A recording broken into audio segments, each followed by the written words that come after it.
अख्तर रिजवी साहब से बैठे हुए मैं बात कर रहा था तो वो जिक्र कर रहे थे कि किस तरह से उनके परिवार में, खानदान में कई लोग शायर रहे। और जब कभी इकबाल अशर साहब शेर सुना रहे थे कि आज फिर याद कोई चोट पुरानी आई, तब भी अख्तर रिजवी साहब कह रहे थे कि ये शेर मेरे लिए ही सुनाया जा रहा है। तो माशाल्लाह बड़ा खूबसूरत माहौल है। और मैं आज शायरी सुनाने के लिए नहीं बल्कि मुबारकबाद और दुआएं देने के लिए आया हुआ हूं और अपने शायर दोस्तों को सुनने के लिए आया हुआ हूं। सबसे पहले तो अख्तर रिजवी साहब और रुबीना जी को इस बात की मुबारकबाद देता हूं कि आपने सोशल वर्क करके एजुकेशन के लिए जिस तरह से गरीब आवाम और इस मुल्क के जरूरतमंद लोगों के लिए अपने दरवाजे खोले और अपना वक्त लगाया उस फील्ड में, उसके लिए आप मुबारकबाद के मुस्तहिक हैं। वरना बहुत सारे लोग पैसा बहुत बना लेते हैं, दौलत बहुत कमा लेते हैं, लेकिन पैसा आने के बाद, दौलत आने के बाद अपनी मिट्टी और अपनी पहचान से दूर चले जाते हैं। तब खुमार जाता है, वक्त नशा उतार जाता है, जान जाती है सच अगर बोलूं, जान जाती है सच अगर बोलूं, चुप रहूं तो वकार जाता है, चुप रहूं तो वकार जाता है, जीत का सब खुमार जाता है, वक्त नशा उतार जाता है। लपे आती है दुआ बन के तमन्ना मेरी, लपे आती है दुआ बन के तमन्ना मेरी, सुन ले तू आज ये फरियाद खुदाया मेरी, लपे आती है दुआ बन के तमन्ना मेरी, कि तेरे महबूब ने जिस सिमत किए थे सजदे, तेरे महबूब ने जिस सिमत किए थे सजदे, हुक्म से तेरे वो अस्हाब नबी के सजदे, हुक्म से तेरे वो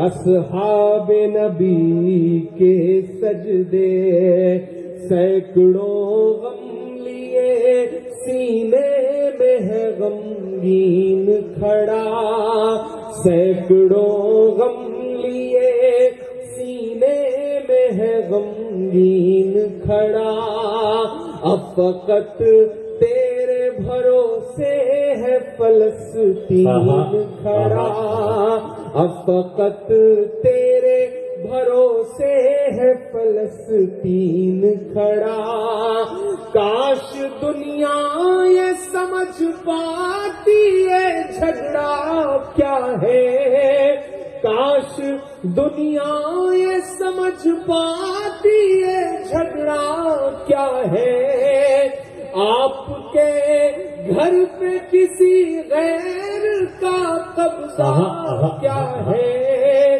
आपके घर पे किसी गैर का कब्जा क्या है, तू जो चाहे तो हर एक बात को बेहतर कर दे, एक नजर डाल के हालात को बेहतर कर दे, लपे आती है दुआ बन के तमन्ना मेरी। साहब और एडवोकेट रुबीना अख्तर रिजवी साहिबा को इस बात के लिए मुबारकबाद देता हूं कि ऐसी महफिल इस मौके पे सजाना, और तब जब घंटे भर बाद आपको एक बड़े खूबसूरत सफर पर निकलना है, तो हम शायरों की तरफ से, और मैं सीधे पार्लियामेंट से आ रहा हूं तो तमाम एमपीज की तरफ से आपकी फैमिली को बहुत मुबारकबाद देता हूं।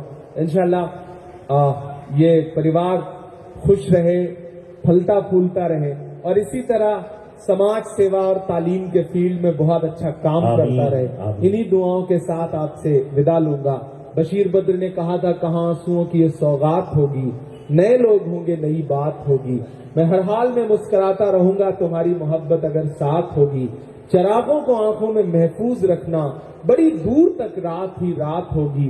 मुसाफिर हैं हम भी, मुसाफिर हो तुम भी, किसी मोड़ पर फिर मुलाकात। एक यूनिक अंदाज में नजर आए आज शादी में मुशायरा, क्या कहना चाहेंगे रिजवी साहब के बारे में? देखिए, सबसे पहली बात तो दोनों कपल को बहुत मुबारकबाद, हमजा और रुमेरा को, और रिजवी साहब को खास तौर पे डॉक्टर अख्तर रिजवी और एडवोकेट रुबीना रिजवी साहिबा को बहुत मुबारकबाद के उन्होंने बहुत खूबसूरती के साथ जो हिंदुस्तानी तहजीब है, जो रवायत है, जो विरासत है, उसको सहेजने की कोशिश की। और मुंबई के साथ साथ जो यूपी की जड़ें हैं उनकी, दोनों तहजीबों का संगम यहाँ पर दिखाई पड़ रहा था। और कई बड़े शोरा आज के इस फंक्शन में आए। मैं दिन में पार्लियामेंट में था, लेकिन इस फंक्शन में शामिल होना था क्योंकि मेरे लिए भी ये फैमिली की तरह है, तो मैं इसमें शामिल होने के लिए आया। और बहुत खूबसूरत महफिल, बहुत खूबसूरत शाम, और लोगों ने बहुत पसंद किया। और अब ये चूँकि मदीने के सफ़र पर निकल रहे हैं, तो ये भी अपने आप में एक बहुत खूबसूरत संदेशा है कि दौलत और इज़्ज़त कमाने के बाद उस मदीने वाले से निस्बत इन्होंने अपनी बना के रखी हुई है और निकाह के लिए मदीना शरीफ को चुना है। तो ये इनकी खुशनसीबी है, इस परिवार की खुशनसीबी है, और हमारी दुआएं हैं कि ये परिवार इसी तरह से फलता फूलता रहे। एक बार फिर से बहुत मुबारकबाद। उर्दू अदब और इतने सारे बच्चे इस इदारे से जुड़े हैं, इसके बारे में आप क्या कहना? देखिए, रिजवी कॉलेज हमेशा से, और सोशल कॉज जो है उनका इस फैमिली का, वो हम लोग दिल्ली में बैठ के, यूपी में बैठ के सुनते रहते हैं।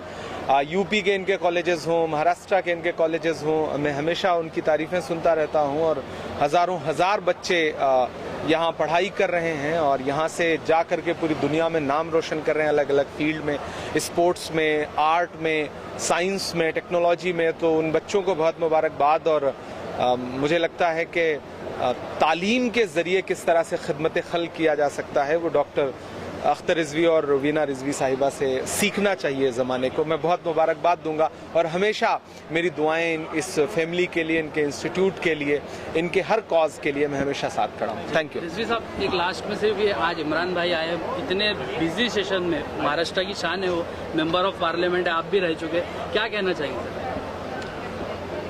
हम सब के लिए जो यहाँ पर मौजूद हैं, उनके लिए बहुत इज्जत का और ऑनर का बायस है कि इमरान भाई अपनी इतनी मसरूफियत के बावजूद दिल्ली से ख़ास तौर से यहाँ तशरीफ़ लाए। और उनको अभी चंद घंटों में फिर जाना है दिल्ली, इसलिए कि पार्लियामेंट का सेशन चल रहा है। तो हम उनके बहुत शुक्रगुजार हैं। और मैं एक बात ये भी कहूँगा कि उनके यहाँ आने से जो जोश और जज्बा पैदा हुआ लोगों में शेर और अशार सुनने का, वो बहुत बड़ी बात है। वो एक असर अपने पीछे छोड़ जा रहे हैं। जी मैम, आप क्या कहना चाहिए? आप क्या कहना चाहिए मैम? आप बताइए। शेर और शायरी, इसमें जो अल्फाज इस्तेमाल किए जाते हैं ना, वो बहुत वज़नदीदा होते हैं। एक अल्फाज में हम पूरा पैराग्राफ कवर हो जाता है। ये काफ़ी हद तक हम भूल गए। हम इंडियन हिस्ट्री भी भूल रहे हैं और वो तहजीब भी भूल रहे हैं। तो शायद रिजवी जैसे इदारे ने प्ले का बटन दबा दिया है। अब अक्सर और बहुत बार आप रिजवी के प्लेटफॉर्म पे, मैं दूसरों के बारे में तो नहीं, मगर रिजवी के प्लेटफॉर्म पे ये आप ज़रूर देखिए। मैम, मदीना आप लोग जाने वाले हैं निकाह के लिए, क्या कहना चाहेंगे? कितना फॉर्चुनेट, कितना लकी मानते हैं कि वहाँ पर ये फंक्शन एंजॉय करने का मौका मिलेगा आप लोग? देखिए, ये बच्चों की किस्मत है, ये मेरी और रिजवी साहब की कोशिश है। मगर इन दोनों बच्चे, रुमेरा अख्तर हसन रिजवी और हमजा आज़र वारसी साहब, ये दोनों बच्चे अपनी किस्मत लिखा के लेके आए। ना हम खाली हाथ आते हैं, ना हम खाली हाथ जाते हैं। ये जो जुमला, ये सिर्फ एक जुमला है। अल्लाह ताला ने हमें अपनी तकदीर दी है और हम अपने अमाल लेकर जाते हैं। तो ये उनकी तकदीर का असर है कि वो मदीना जा रहे हैं अपने निकाह के। Thank you so much. Thank you.